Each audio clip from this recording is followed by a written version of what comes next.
தமிழொலி நேயர்களுக்கு வணக்கம். இன்றைய இரவு நேர பிரதான செய்திகள். முதலில் தலைப்புச் செய்திகள்.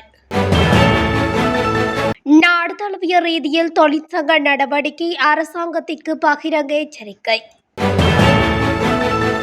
வவுனியாவில் 12 மாணவர்கள் வைத்தியசாலையில் அனுமதி.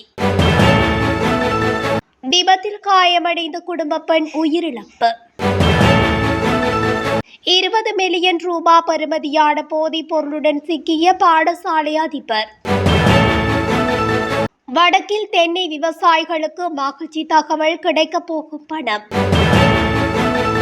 கொழும்பு பெண்கள் தொடர்பில் வெளியான பகீர் தகவல் இவ்வளவு மோசமா?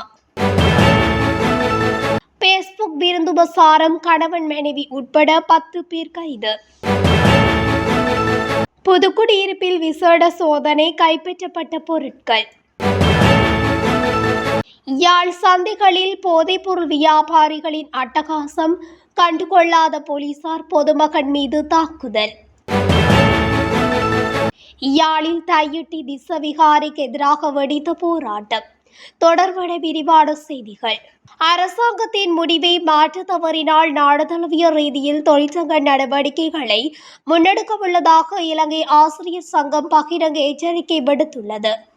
அதன்படி பாடசாலை நேரத்தை 30 நிமிடங்கள் நீடித்து பிற்பகல் 2 மணி வரை மாற்றியமைக்கும் இந்த முடிவை அரசாங்கம் மாற்ற தவறினால் அடுத்த மாதத்தின் 2ஆம் வாரத்தில் நாடு தழுவிய ரீதியில் தொழிற்சங்க நடவடிக்கைகளை முன்னெடுப்போம் என தெரிவிக்கப்பட்டுள்ளது.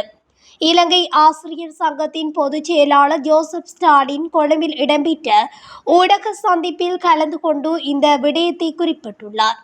அடுத்த ஆண்டு ஜனவரி முதல் பாடசாலை நேரத்தை பிற்பகல் 2 மணி வரை நீடிக்கும் முடிவுக்கு எதிராக டிசம்பர் 2ஆம் வாரத்தில் திட்டமிடப்பட்டுள்ள ஒரு நாள் வேலை நிறுத்த போராட்டத்திற்கு அரசாங்கம் சாதகமான பதிலளிக்க தவறினால் இந்த நடவடிக்கைக்கு எதிராக தொடர்ச்சியான வேலைநிறுத்த போராட்டத்தை ஆரம்பிக்கவும் தயங்க மாட்டோம். கடந்த சில வாரங்களாக பாடசாலைகளுக்கு சென்று ஆசிரியர்களுடன் இது குறித்து கலந்துரையாடி வருகிறோம். அவர்கள் குறித்த முடிவுக்கு எதிராக உள்ளனர் என்று குறிப்பிட்டுள்ளார்.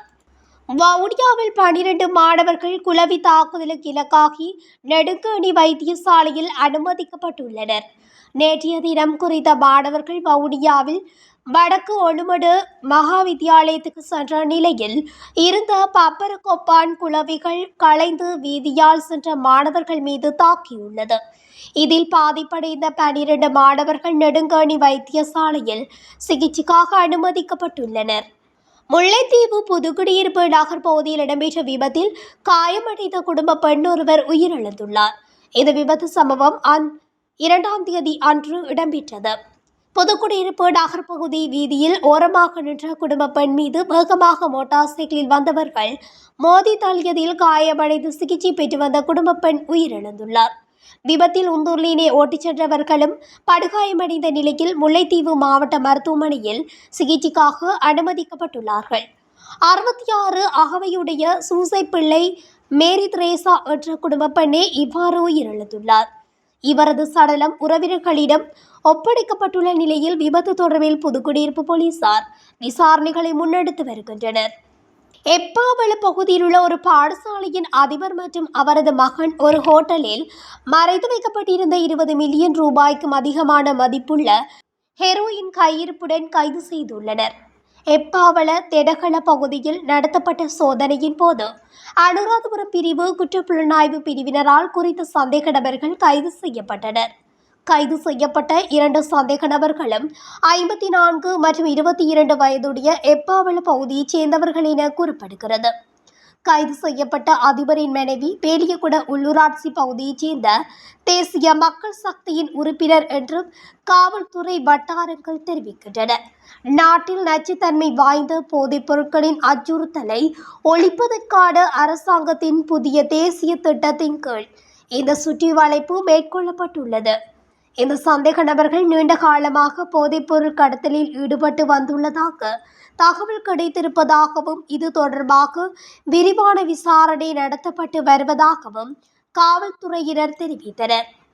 வடக்கு தென்னை முக்கோண வலயத்தில் தென்னை விவசாயிகளுக்கு ஏக்கருக்கு ரூபாய் 30,000 மானியம் வழங்க அரசாங்கம் முடிவு செய்துள்ளது என்று தென்னை சாகுபடி சபையின் தலைவர் சுனிமல் ஜெயக்கொடி தெரிவித்துள்ளார்.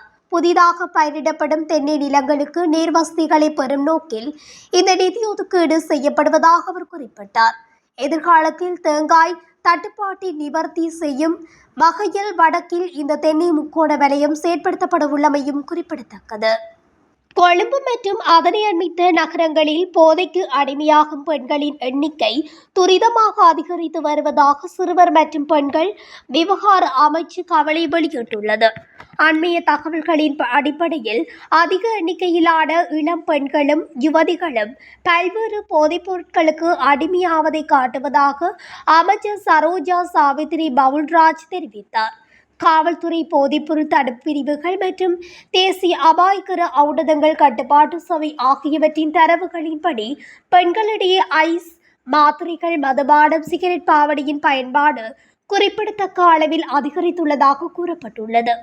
அதேவேளை கர்ப்பிணி பெண்கள் போதைக்கு அடிமையாதல் அவர்களின் குழந்தைகளின் அறிவுசார் உடல் வளர்ச்சிக்கு ஒரு பாரிய அச்சுறுத்தலை ஏற்படுத்துவதாகவும் அமைச்சர் எச்சரித்தார். இந்த பிரச்சினையை எதிர்கொள்வதற்கும் தேவையான ஆதரவு மற்றும் மறுவாழ்வு நடவடிக்கைகளை வழங்குவதற்கும் அமைச்சு ஏற்கனவே ஒரு விசேட வேலை திட்டத்தை உருவாக்க தொடங்கியுள்ளதாகவும் அமைச்சர் சரோஜா சாவித்ரி பவுல்ராஜ் குறிப்பிட்டார். பாணந்துறை கொரக்காடு பிரதேசத்தில் வீடொன்றில் நடத்தப்பட்ட ஃபேஸ்புக் விருந்துபசாரம் சுற்றி வளைக்கப்பட்டு அதன் உரிமையாளர் அவரது மனைவி உட்பட 10 பேர் கைது செய்யப்பட்டுள்ளதாக பாணந்துறை வடக்கு போலீசார் தெரிவித்தனர். இவ்வாறு கைது செய்யப்பட்டவர்கள் பாணந்துறை, பொரலஸ்கமுவ, காளி, பசறை மற்றும் பதுளை பகுதிகளைச் சேர்ந்த 18 முதல் 40 வயதுக்குட்பட்டவர்கள் என தெரிவிக்கப்படுகிறது. கைது செய்யப்பட்டவர்களில் சந்தேக நபர்களுக்கு போதைப்பொருளை வழங்கிய நபரும் அடங்குவதாக போலீசார் குறிப்பிட்டனர். சந்தேக நபர்கள் கைது செய்யப்படும் போது போதைப்பொருளை பயன்படுத்தியிருந்தனர் என்பதுடன் அவர்களிடம் சிறிய அளவில் கொக்கைன் மற்றும் ஐஸ் போதைப்பொருள் கைப்பற்றப்பட்டுள்ளன. கைது செய்யப்பட்டவர்கள் பாணந்துறை நீதவான் நீதிமன்றத்தில் ஆஜர்படுத்தப்பட்டுள்ளனர். பாணந்துறை வடக்கு போலீசார் மேலதிக விசாரணைகளை மேற்கொண்டு வருகின்றனர். முல்லைத்தீவு புதுக்குடியிருப்பு காவல்துறை பிரிவுக்குட்பட்ட தேவிபுரம் பகுதியில் சட்டவிரோத கசிப்பு உற்பத்திக்கு தயாராக இருந்த கோடா, செப்பு, சுருள் மற்றும் பெரல் என்பன இன்றைய தினம் கைப்பற்றப்பட்டுள்ளன. காவல்துறை விசேட புலனாய்வு பிரிவினருக்கு கிடைக்கப்பெற்ற ரகசிய தகவலை அடுத்து புதுக்குடியிருப்பு காவல்துறையினர் இன்றைய தினம் காலை தேவிபுரம் பகுதியில் சுற்றி வளைப்பு நடவடிக்கை மேற்கொண்டனர். இதன்போது கசிப்பு உற்பத்திக்கு தயாராக இருந்த 11,69,500 மில்லி லீட்டர் கோடா, செப்பு, சுருள், 7 பெரல்கள் என்பன புதுக்குடியிருப்பு காவல்துறையினரால் கைப்பற்றப்பட்டுள்ளது. இதேவேளை கசிப்பு உற்பத்தி நடவடிக்கையில் ஈடுபட்டிருந்த சந்தேக நபர்கள் காவல்துறையினரின் வருகையை உணர்ந்து தப்பியோடியதாக கூறப்படுகிறது. குறித்த சம்பவம் தொடர்பான மேலதிக விசாரணைகளை புதுக்குடியிருப்பு காவல்துறையினர் மேற்கொண்டு வருகின்றமை குறிப்பிடத்தக்கது. யாழ்ப்பாணம் நல்லூர் பிரதேச சபையின் ஆளுகைக்குட்பட்ட திருநெல்வேலி மற்றும் கொக்குவில் சந்தைகளில் வன்முறை கும்பல்கள் மற்றும் போதைப்பொருள் வியாபாரிகளின் அட்டகாசம் நாளுக்கு நாள் அதிகரித்து செல்வதாகவும் அது தொடர்பில் பிரதேச சபை மற்றும் போலீசார் நடவடிக்கை எடுக்காது இருப்பதாகவும் குற்றம் சாட்டப்படுகிறது. அந்த வகையில் யாழ்ப்பாணம் கொக்குவில் சந்தையில் மரக்கறி வாங்க வந்த நபர் ஒருவருடன் வன்முறை கும்பலொன்று முரண்பட்டு அவரை மிக மோசமாக தலைக்கவசங்களால் தாக்கிவிட்டு அங்கிருந்து தப்பியோடியுள்ளார்.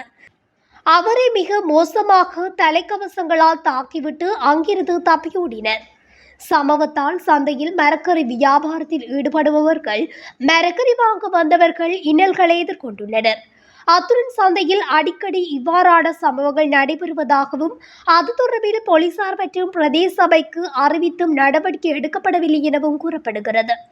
அதேவேளை கடந்த வாரம் திருநெல்வேலி சந்தையினுள் சன நடமாட்டம் அதிகமாக காணப்பட்ட பகல் வேளை நிறை போதையில் ஒருவர் தனது ஆடைகளை களைந்து தகாத வார்த்தைகளை பேசி அட்டகாசம் புரிந்தமையும் சுட்டிக்காட்டத்தக்கது.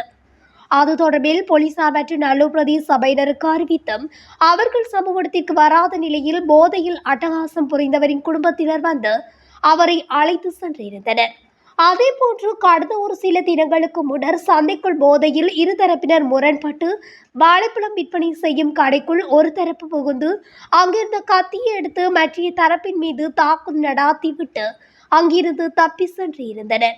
இந்நிலையில் திருநெல்வேலி மற்றும் கொக்குவில் சந்தைகளில் நாளுக்கு நாள் போதைப்பொருள் வியாபாரிகள் போதைப்பொருளை வாங்கி பாவிப்பவர்கள் மற்றும் வன்முறை கும்பல்களின் அச்சுறுத்தல்கள் அதிகரித்து செல்லும் நிலையில் அதனை கட்டுப்படுத்த நல்லூர் பிரதேச சபை மற்றும் கோப்பாய் போலீசார் நடவடிக்கைகளை முன்னெடுக்க வேண்டும் எனவும் கோரிக்கை விடுத்துள்ளனர்.